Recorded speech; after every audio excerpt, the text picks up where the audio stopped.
Sa isang malayong planeta, si Gore at ang kanyang anak na si Love ay naglalakad sa tigang na disyerto. Sila ang huling nabubuhay sa kanilang mga kasama at wala nang ibang mapupuntahan. Ang gutom ay nagpapanatili sa kanila sa bingit ng kamatayan at si Gore ay nanalangin sa kanyang Diyos na si Rapu para sa tulong, ngunit walang nangyari. Kalaunan ay namatay si Love sa bisig ng kanyang ama at pagkatapos siyang ilibing ni Gore, nagsimula siyang makarinig ng bumubulong na boses na tumatawag sa kanya.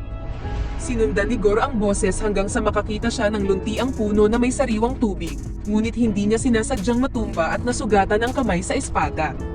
Pagkatapos ay nakakita siya ng maraming prutas at agad na nagsimulang kumain ng mabilis hanggang sa siya ay pinagalitan ng kanyang Diyos na si Rapu, na nasa paligid lang pala. Sinabi sa kanya ni Gore na ang lupain ay nawasak ngunit ang kanyang paniniwala ay hindi nagbago, kaya inaasahan niya ang ipinangakong gantimpala na walang hanggan. Gayunpaman, tinawanan lang siya ni Rapu, na nagsasabing walang gantimpala para sa mga talunan.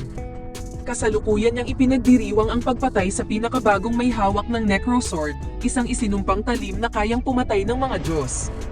Walang pakialam si Rapu sa lahat ng mga tagasunod na namatay para sa kanya, at sinabing ang pagdurusa para sa kanya ay kanilang layunin at mas marami pa siyang makukuha mamaya.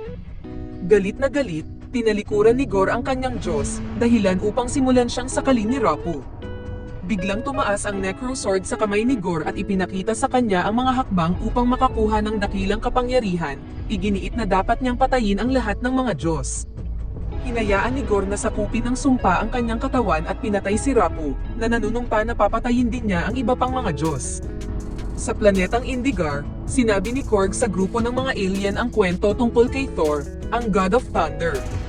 Siya ay pinalaki bilang mandirigma mula noong siya ay sanggol at naging isang maalamat na bayani, na nagligtas sa mundo ng maraming beses at nagkaroon ng hindi mabilang na kasintahan sa paglipas ng mga taon. Ang kanyang tunay na pag-ibig ay isang babae mula sa Earth na tinatawag na Jane, na nakipaghiwalay sa kanya taon na ang nakalipas. Pagkatapos nito, nawala kay Thor ang kanyang buong pamilya, pati ang makapangyarihang martilyo ng Mjolnir, at maging ang kanyang sariling bayan na Asgard.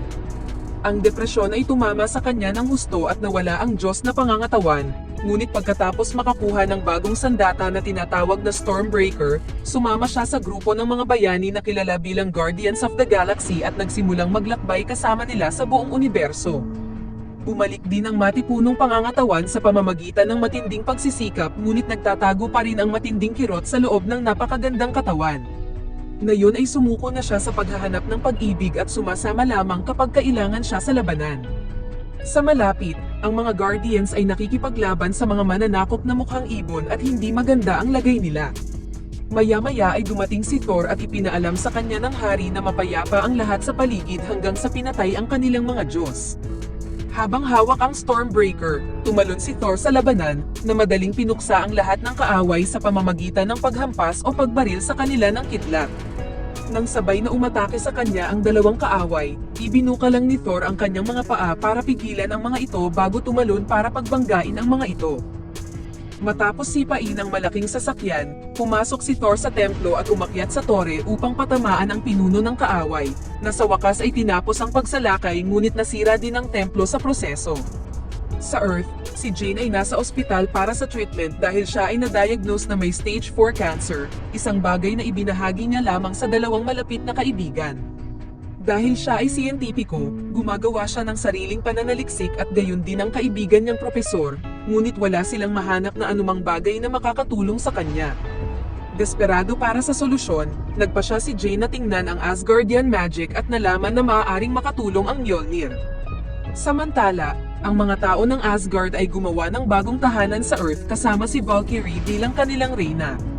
Siya ang pumalit pagkatapos umalis ni Thor ngunit kinamumuhian niya ang trabaho dahil puro ito politika at mga boring na pagpupulong at siya ay dapat na maging mandirigma.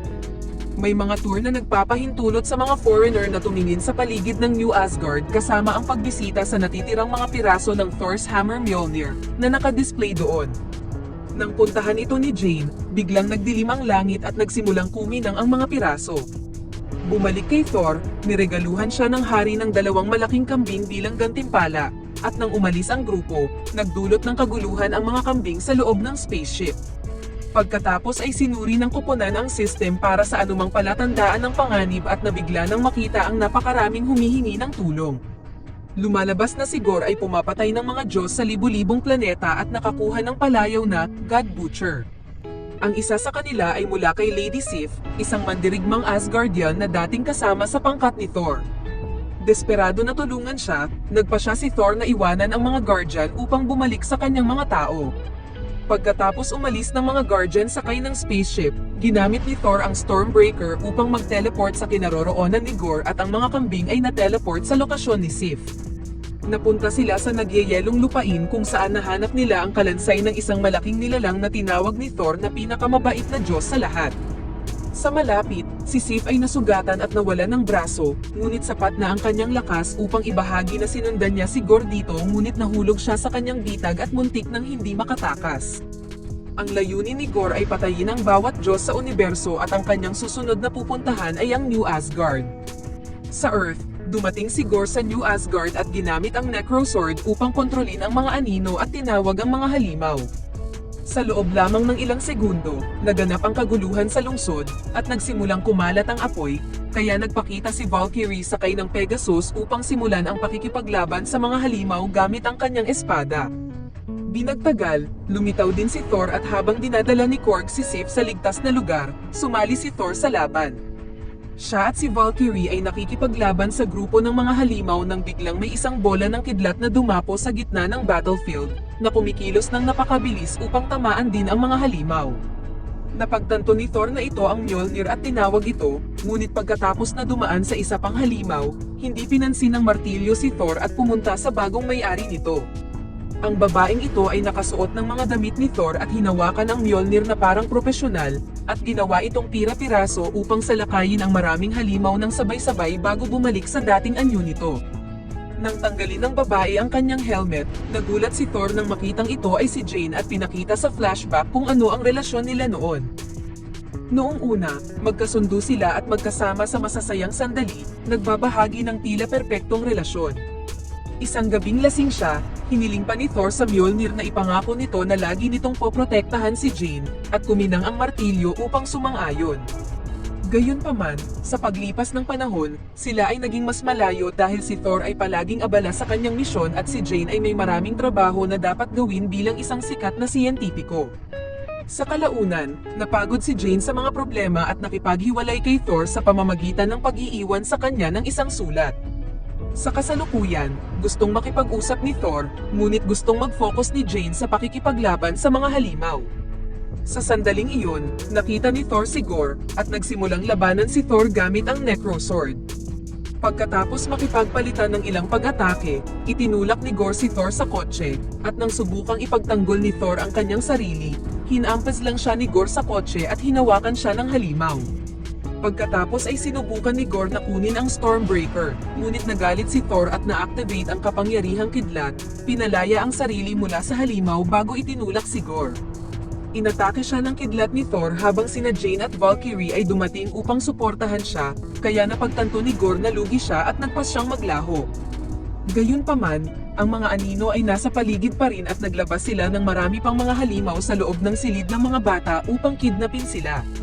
Sa lalong madaling panahon, ang bawat batang Asgardian ay napunta sa loob ng halimaw na parang hawla at nang subukan ni Thor at Jane na sundan ito, inilipat ni Gore ang hawla palayo. Pagkatapos, nakipagpulong si Valkyrie sa lahat ng Asgardian upang magpasya kung paano magpapatuloy. Hindi mapigilan ni Thor ang pagtitig sa Mjolnir at sinubukan itong tawagin muli, ngunit lumapit sa kanya ang Stormbreaker.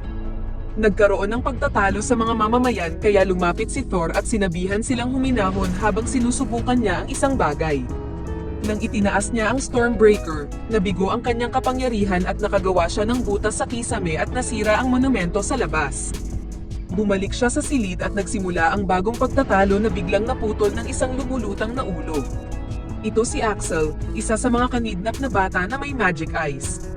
Ang kapangyarihang ito ay nagpapahintulot sa kanya na dalhin ang ilusyon ni Thor sa hawla upang makita niya ang paligid at matuklasan kung nasaan sila.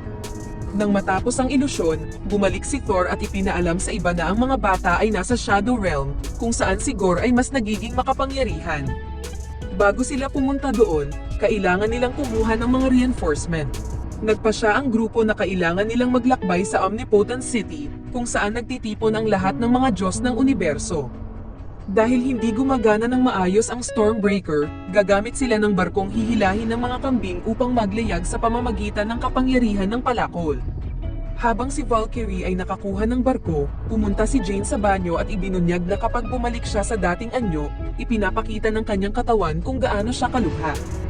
Ang kanyang pagmumuni-muni ay nagpaalala sa kanya kung paano namatay ang kanyang ina sa ospital at ito ay nagpagalit sa kanya at ginamit niya ang Mjolnir upang sirain ang lababo.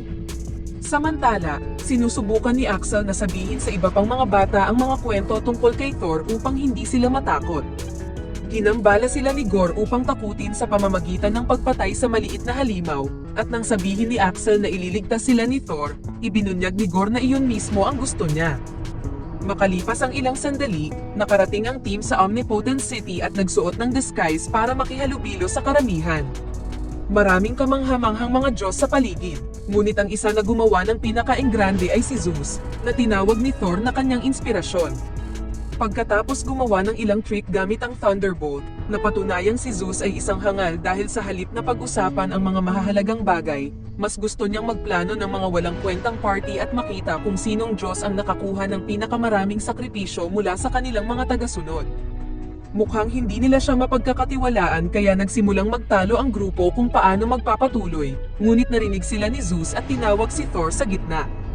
Ipinaalam ni Thor sa lahat ang tungkol kay Gore at humingi ng tulong, ngunit walang pakialam si Zeus sa pagkamatay ng ilang mas mababang Diyos at ginapos si Thor bago siya hinubaran. Sa huli ay nalaman nila kung sino siya, at pinaalalahanan siya ni Zeus na dapat bantayan ng bawat Diyos ang kanilang mga tao, at wala siyang interes na tulungan si Thor na iligtas ang grupo ng mga Asgardian o ipahiram sa kanya ang kanyang Thunderbolt, na ginamit niya upang ipakita muli ang ilang mga trick. Pagkatapos ay sinabi ni Zeus sa karamihan na huwag mag-alala dahil hinding-hindi maaabot ni Gore ang Eternity, isang napakalakas na nilalang na naninirahan sa gitna ng universo at maaaring magbigay ng kahilingan sa tao na makakatawag dito. Nangangahulugan ito na maaaring gamitin ni Gore ang kanyang kahilingan na alisin ang lahat ng mga Diyos ng sabay-sabay. Ang Omnipotent City ay dapat na isang lihim na lugar ngunit ngayong dumating na si Thor, maaaring gamitin siya ni Gore para maabot sila, kaya inutusan ni Zeus ang kanyang mga bantay na panatilihin si Thor dito. Ang natitirang bahagi ng grupo ay kumilos upang labanan ang mga gwardya at pinutol ni Thor ang mga kadena upang gamitin ang mga ito bilang sandata. Mahusay silang lumalaban bilang isang koponan sa pamamagitan ng pagsasama-sama ng kanilang iba't ibang estilo sa pakikipaglaban, at hindi nagtagal ay natalo ang mga gwardya. Galit na galit, hinampas ni Zeus si Korg gamit ang Thunderbolt, na naging sanhi upang siya ay maging durog na bato. Sumunod, sinubukan ni Zeus na hampasin si Thor, ngunit nahuli niya ang Thunderbolt at itinapon ito pabalik, na tumagos sa dibdib ni Zeus. Pagkatapos, tiningnan ni Thor si Korg at nalaman niyang buhay pa siya. Marami pang mga gwardya ang dumarating, kaya itinali ni Valkyrie ang mukha ni Korg sa kanyang buhok upang mapanatili itong ligtas habang siya ay sumipol para ipatawag ang mga kambing, na dumaan sa bintana dala ang barko. Ninakaw ni Valkyrie ang Thunderbolt ni Zeus at sa wakas ay nakatakas ang koponan. Habang papunta sila sa Shadow Realm, ipinakita ni Thor kay Jane ang mga Space Dolphin na lumilipad malapit sa barko. Gamit ang romantikong sandali, inamin ni Thor na mahal niya pa rin siya at gusto niyang magkabalikan sila. Walang pagpipilian si Jane kundi sabihin sa kanya ang tungkol sa cancer, ngunit ipinakita ni Thor ang kanyang suporta at nangakong haharapin ang lahat ng magkasama, at pagkatapos ay naghalikan sila. Nang sa wakas ay narating na nila ang Shadow Realm, lahat ay naging itim at puti, kasama ang kanilang mga sarili. Nawala ang Rainbow Bridge ng Stormbreaker, kaya ang barko ay bumagsak sa tiwangwang na planeta. Ang hawla ay nasa malapit ngunit walang laman, kaya pumasok sila sa gusali at nakita ni Jane ang ilang papel na nagsasaad ng mga plano ni Gore. Lumalabas na gusto niyang dalhin si Thor dito para nakawin ang Stormbreaker at gamitin ang kapangyarihan nito para magbukas ng tulay patungo sa Eternity. Nagmamadali si Jane para sabihin sa iba na isa itong bitag at itinapon ang Stormbreaker sa kalawakan para panatilihin itong ligtas. Sa sandaling iyon ay nagpakita si Gore at ibinato ni Jane ang Mjolnir sa kanya, ngunit iniwasan ito ni Gore at kinontrol ang mga anino upang hulihin ang mga bayani. Hiniling niya kay Thor na tawagin ang Stormbreaker at nang tumanggi siya, sinimulan ng mga anino na saktan sina Jane at Valkyrie.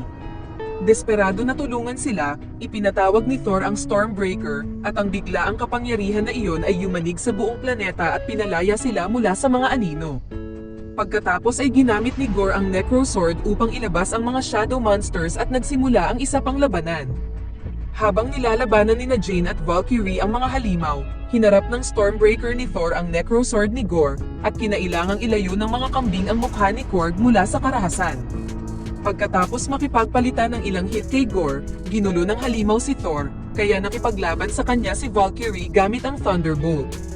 Nagawa niyang tamaan siya ng ilang beses, ngunit hindi ito sapat at sinaksak siya ni Gorr gamit ang sariling sandata. Nang subukan ni Thor na tumakbo sa kanya, sinubukan siyang pigilan ng mga anino, ngunit mabilis niyang pinalaya ang sarili at pinaulanan ng kidlat si Gorr, na pinoprotektahan ang sarili gamit ang Necro Sword. Inabot ni Jane si Valkyrie para iligtas siya at dinala siya kay Thor, na gumamit ng Stormbreaker para buksan ang tulay. Gayunpaman, ginamit ni Gorr at ng kanyang mga anino ang sandaling iyon upang kunin ang palakol at nakawin ito mula kay Thor habang siya at ang iba pa ay itineleport palayo. Ang kuponan ay napunta sa Earth at nabitawan ni Jane ang Mjolnir, na nagpapakita na ang kanyang katawan ay hindi kapanipaniwalang mahina na ngayon. Dinala ni Thor ang mga kaibigan sa ospital at ang doktor ay nagbahagi ng masamang balita, ang paggamit ng Mjolnir ay mas mabilis na pumapatay kay Jane. Gusto niyang magpatuloy sa pakikipaglaban, ngunit inamin ni Thor na gusto niyang magkaroon ng mas maraming oras kasama siya at kinumbinsi siyang manatili. Sa kanyang paglabas, binigay sa kanya ni Valkyrie ang Thunderbolt, na ginamit ni Thor para maabot ang Eternity. Samantala, sa wakas ay narating na ni Gorr ang Eternity at dinala ang mga bata kasama niya. Ibinaba niya ang Stormbreaker para simulan ang proseso ng pagbubukas ng pinto at yumanig ang buong lugar, dahilan para mahulog ang piraso ng malaking rebulto. Halos madurog nito ang mga bata, ngunit dumating si Thor sa tamang oras upang saluhin ito at itapon. Sa sandaling nakita siya ni Gorr, ginamit niya ang Necro Sword upang simulan ang pagtawag sa mga halimaw, kaya tinipon ni Thor ang mga bata at sinabihan silang kunin ang anumang bagay na makikita nila para gamitin bilang sandata. Pagkatapos, gamit ang Thunderbolt, ibinahagi niya ang kanyang kapangyarihan sa lahat ng mga bata para matulungan nila siyang lumaban. Nagsimula ang matinding labanan habang ang mga bata ay nakikipagsagupaan laban sa mga halimaw, na nakikipaglaban ng buong lakas upang patunayan na sila ay karapat-dapat na mga Asgardian. Habang bumabagsak ang mga halimaw sa buong lugar at pinapanatili silang abala ng mga bata, hinabol ni Thor si Gorr, nakipaglaban hanggang sa kunin ni Gorr ang Thunderbolt upang itapon ito. Kailangang ipagpatuloy ni Thor ang pakikipaglaban gamit ang kamay at nararamdaman ito ng Mjolnir sa Earth, kaya lumitaw ito sa harap ni Jane. Di nagtagal, nadaig ni Gorr si Thor at malapit na siyang masaksak, kaya kinailangang pigilan ni Thor ang Necro Sword gamit ang kanyang mga kamay. Sa sandaling iyon ay dumating si Jane sakay ng Pegasus ni Valkyrie at itinapon ang Mjolnir kay Gorr upang ilayo siya sa kasintahan. Ginamit ni Thor ang pagkakataong makuha ang Thunderbolt, at magkasamang nilabanan si Gorr. Gayunpaman, napansin ni Jane na malapit nang bumukas ang pinto, kaya ipinadala niya si Thor upang kunin ang Stormbreaker habang nilalabanan niya si Gorr at patuloy na pinupuksa ng mga bata ang mga halimaw. Ang mga anino ay mahigpit na nakakapit sa Stormbreaker, kaya sinimulan ni Thor ang paghagupit sa kanila gamit ang Thunderbolt. Sa una, tila matatalo ni Gorr si Jane, ngunit tumalon si Jane para sumalakay gamit ang Mjolnir at nakagawa ng bitak sa Necro Sword. Sa sandaling iyon, sa wakas ay napaalaya ni Thor ang Stormbreaker at itinapon ito kay Axel upang ang lahat ng mga bata ay makauwi. Pagkatapos, ginamit ni Thor ang Thunderbolt bilang dalawang dagger, at ikinabit ang Necro Sword sa pagitan nito upang maihagis ni Jane ang Mjolnir dito, at sa wakas ay nasira ito. Nagawa ni Gorr na kunin ang hawakan at sinubukan itong buuin muli, ngunit nahuli ni Jane ang iba pang mga piraso gamit ang Mjolnir at gumamit ng kidlat at ginawang abo ang bawat piraso ng espada. Habang nakaluhod si Jane, nakita ni Gorr na nabuksan ang gate sa Eternity at tinawid ito, na nag-teleport sa kanilang tatlo. Bago magawa ni Gorr ang kanyang hiling, tiningnan ni Thor ang naghihingalong si Jane at sinabi kay Gorr na hindi siya naghahanap ng paghihiganti o kamatayan, naghahanap siya ng pag-ibig. Pagkatapos ay pumunta si Thor sa tabi ni Jane upang gugulin ang huling sandali na magkasama. Ang tanawing ito ay nagpaalala kay Gorr sa kanyang anak na babae, ngunit ayaw niyang hilingin ito sapagkat siya ay mamamatay na dahil sa pagkasira ng Necrosword. Ipinangako ni Thor at Jane na hindi mag-iisa si Love, kaya humiling si Gorr at bumalik si Love, at nagpaalam sa kanyang ama bago siya mamatay. Nagpaalam din si Jane at nakipaghalikan kay Thor bago naglaho ang katawan sa kumikinang na alikabok. Pagkatapos nito, naging alamat si Jane sa New Asgard at gumawa sila ng estatwa para sa kanya. Bumalik si Valkyrie sa pagiging reyna at tinulungan ni Sif ang mga bata upang sanayin sa pagtatanggol ng sarili. Bumalik ang katawan ni Korg at nakahanap ng kasintahan mula sa kanyang lahi.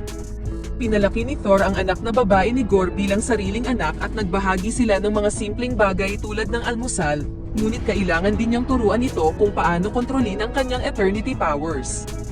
Madalas silang nakikipagsapalaran na magkasama, gamit ni Thor ang Mjolnir at gamit ni Love ang Stormbreaker para lumaban at tumulong sa mga taong nangangailangan.